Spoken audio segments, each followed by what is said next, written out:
Ini juga dari plastik. Kalau namanya trokar atau pendorong, kalau ini yang tidak disposable yang bisa kita pakai berulang-ulang. Ya. Jadi menjelang kita pergunakan itu nanti kita sterilkan dulu. Terbuat dari stainless steel, ya. Persiapannya nanti ini kita masukkan ke dalam. Nah, begini nanti nih posisinya. Trokar ini adalah didorong sehingga ini akan sampai di tempat yang sudah kita tandai. Nah, kelemahan yang tidak disposable ini nanti dia akan tumpul. Sering ditusukkan ke kulit, ini lama-lama akan tumpul sama dengan jarum, ya. Penggunaan sekali dia akan sangat tajam, ketika kita gunakan sekali lagi itu dia nanti akan tumpul. Makanya sekarang tidak ada lagi penggunaan jarum suntik dan ini yang berulang. Walaupun sebetulnya tidak dirasakan oleh pasien karena dianestesi, tapi kita tetap prioritas utama kita adalah meningkatkan kenyamanan pasien. Nah, ini adalah pisaunya. Gunanya nanti adalah untuk membuat atau menginsisi bagian yang akan kita pasangkan implannya. Kita insisi sedikit, ya, baru nanti itu dimasukkan. Nah, kemudian kita siapkan pinset, kita siapkan ini untuk pencabutan klem U. Ada bolongnya kan? Nah, klem U ini adalah gunanya nanti untuk pencabutan implan. Jadi ketika dia sudah keluar dan nampak ujungnya, kita tinggal klem dan kita tarik. Klem implan ini dia bentuknya nanti. Jadi kalau disuruh ketika ujian, nah dek ambil klem U. Nah ini dia yang ada nampak dia nih. Atau klem implan. Macam-macam klem nih banyak. Nah, kita juga perlu pinset, ya, sebagai perpanjangan tangan kita. Gunting plester ataupun gunting perban, ya, dan lain sebagainya. Kita perlu spek untuk anestesi, karena kita harus melakukan anestesi dulu ketika akan membuat insisi. Jangan lupa alkohol swab, dan ini adalah kasa untuk menutup. Sebaiknya, ya, biar nggak terlalu besar, biasanya dulu kami ketika selesai memasang implan ini kita tutupnya nggak pakai kasa, tapi cukup pakai handy plus atau plester transparan yang di tengahnya tuh ada, ya kan ada handy plus yang tipis kan, ya, atau itu, sehingga nanti nggak terlalu besar tampaknya, semakin estetik, karena perawat itu juga harus ada estetikanya. Ada estetikanya. Kalau enggak sama aja kita dengan orang biasa gitu ya. Nah, baik. Persiapan alat udah Ibu jelaskan, jangan lupa handscoon dan duk bolong, ya, duk lobang. Urutan pra-konseling dan lain sebagainya itu buat sesuai dengan daftar tilik. Ibu tidak menyampaikan, Bu, Ibu ini evaluasi lagi, yakinkan lagi, Ibu tidak menjelaskan itu cukup nanti kalian lakukan ketika ujian. Kita hanya akan buat mulai dari pemasangan. Nah, periksa kembali alat-alat, ya, apakah sudah lengkap atau tidak, karena nanti semakin tidak lengkap kita lari-lari ke sana sini, ini akan semakin lama selesainya.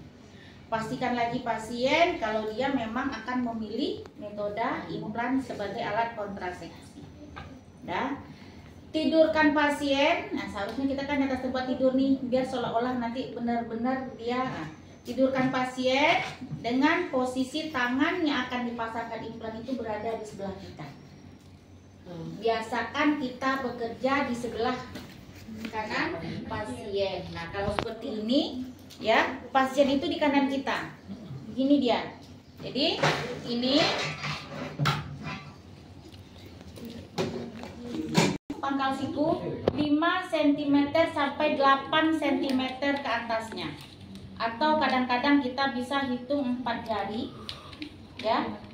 Baru daerah sinilah nanti yang akan kita lakukan pemasangan implan. Berdiri situ, di samping yang di sebelah Ya, sini. dari sini. Pangkal siku. Memang siku kan di sini nih. Cuman kan ini sudah kita anggap nih batas siku. 8 cm ke atasnya. Tidak ke bawah, tapi ke atas. Dah, anggap ini siku, jadi ini 8 cm atau ini pinggir siku ya. Jadi dari sini ke sininya adalah 8 cm.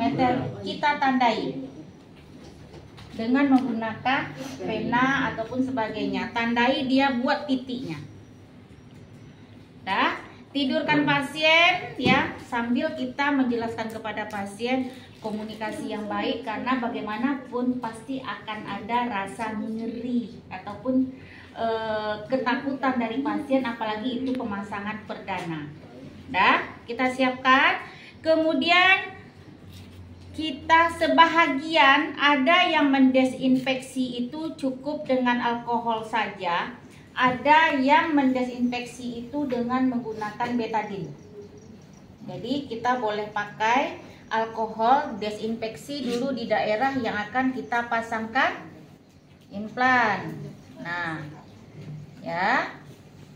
Kemudian letakkan di bengkok, biarkan itu dulu Mengering. Kemudian kita cuci tangan sesuai dengan daftar tilik ya. Cuci tangan dan pasang handscoon. Kita sudah dalam kondisi terpasang handscoon.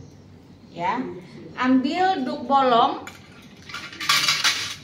Kita tempatkan di bagian yang sudah kita desinfeksi tadi, sehingga ini sudah nampak. Atau setelah kita pasangkan duk bolong, kita ulang lagi desinfeksinya juga tidak apa-apa. Dah, sudah kita tandai, kemudian kita ambil spek ya, kita masukkan lidokain anestesi. Kalau bisa ini kita lakukan di awal, kayak kita mau melakukan APN, kan? Biar kita nanti ketika sudah pasang handscoon kita tidak megang-megang lagi, ya. Jadi di awal kita sudah siapkan ini, kemudian kita patahkan dan kita masukkan obatnya, lidokain sebagai anestesi. Itu di awal setelah kita pasang handscoon. Sudah pasang, kan steril nih, ya. Kita letakkan. Yang jelas tangan kanan ini harus tetap steril. Ini dipatahkan di awal karena ini tidak steril.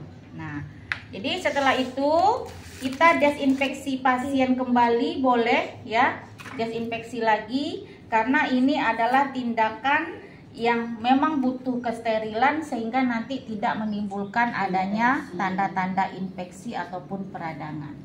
Selesai, ambil ya, tadi kan udah ditandai tuh. Kemudian kita lakukan kita anestesi. Kalau dia hanya satu batang, cukup ini satu saja dengan cara kita dorong dulu ke atas ya. Sama dengan injeksi heating nanti ya. Kita dorong sambil kita tarik, ini kita tekan. Sambil tarik kita tekan. Nah, tujuannya untuk apa? Sepanjang jalan itu nanti dia akan keluar. Ngerti maksudnya? Ngerti, Bu. Ya, ini ya, posisinya kan ini udah kita masukkan nih. Anggap tadi ini udah kita masukkan kan udah sampai sini nih. Ya. Sambil kita tarik ini kita dorong. Masukkan lagi. Kemudian kita tekankan lagi. Kalau itu dua. Jadi kita bentuk polanya dulu pakai pena. Kalau dua berarti kita buatnya begini. Kalau satu cukup begini saja. Ya. Kalau dua begini dia. Karena lubang yang masuk kan satu kan. Jadi ke sini satu, ke sini satu. Dan anestesilah sesuai dengan pola yang sudah kita buat. Dah, selesai. Ya, ini udah keluar semuanya. Kita hanya satu. Biarkan dulu beberapa saat sampai nanti anestesinya betul-betul bereaksi. Ambil pinset, kita coba. Gimana, Bu? Kita jepit. Jangan pakai tangan. Kalau jepit kan sakit nih ya. Kita coba. Gimana, Bu? Kalau sudah tidak berasa lagi, ya, kita ambil pisau, ya, kita insisi. Nah, insisi di daerah yang sudah kita tandai tadi supaya nanti trokar yang sebesar ini bisa masuk. Ya, saya udah bilang cewek itu menderita katanya. Dah, jadi kan di bagian dalam nih, berarti letaknya agak di sebelah dalam. Nah, ini ibu ambil aja nanti yang sudah terinsisi daripada ibu insisi lagi ya. Kemudian di bagian yang sudah tersuntik tadi kita insisi, ya, kita toreh. Setelah kita toreh, ini kita tempatkan lagi. Kemudian trokar yang dari awal kita sudah persiapkan aboket, implannya yang di dalam.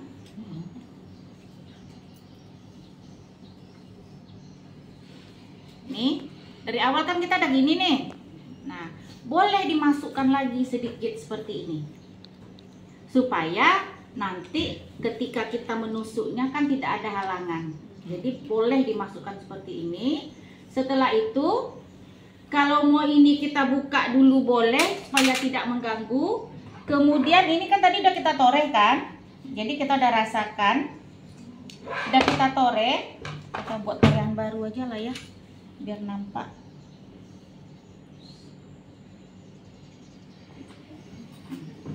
Torehannya sedikit saja. Dan setelah kita toreh, ini seperti kita masang infus. Bagian runcing di bawah. Kemudian kita masukkan di bawah kulit. Ya, kalau dia sukutan kali tidak, intrakutan kali tidak. Nah, kita dorong.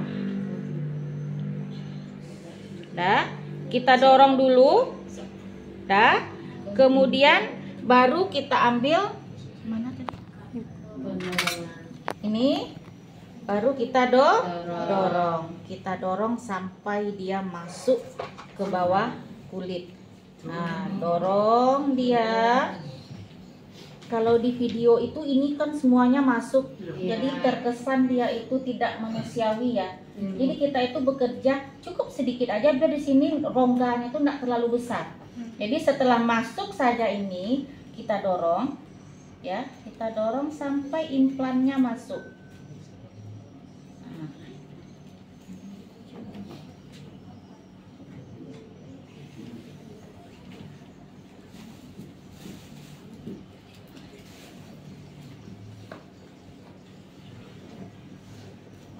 Ya, sampai implannya masuk dan rasakan.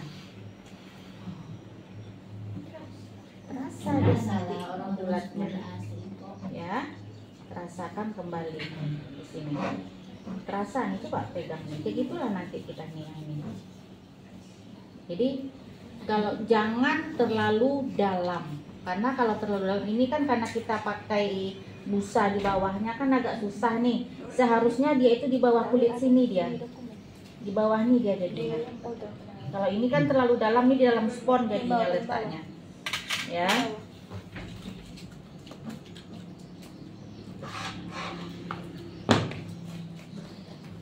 di dalam spon jadinya. Iya, ini kan terlalu di dalam dia, ini kan lemak nih, mengeluarkannya payah kita nanti. Sediakan handiplasnya, ya, sediakan handiplasnya. Jadi kalian tutupnya pakai handiplas. Selesai. Nah, pencabutan. Ini kan tadi pakai ini nih. Selesai, rapikan pasien. Untuk pencabutan, ya sama. Kita cari dulu, ya, kita cari dulu. Sama, kemudian kita anestesi lagi sedikit supaya tidak sakit. Kemudian baru kita insisi lagi. Di bagian kan ada rasa nih. Oh ya, ternyata di sini. Kita tahu, kita anestesi di sini, masukkan sampai ke bawah anestesinya, kemudian di samping sini, kemudian kita toreh. Setelah kita toreh, baru kita tekan ini dulu, ya, tekan, ini kita dorong. Tekan, ini kita dorong. Dah nampak, baru kita ambil. Dan kita keluarkan. Tidak akan sakit karena di anestesi. Ya, kalau tidak, ya sakit. Tapi biasanya ya pasti di anestesi lah, karena kita kan menoreh. Tidak mungkin kita menoreh dalam kondisi pasien tidak teranestesi, tidak berperi kemanusiaan rasanya. Selesai, kita buang, kita desinfeksi lagi, kita kasih plester lagi. Selesai. Ada pertanyaan untuk implan? Berdarah. Ibu, Karena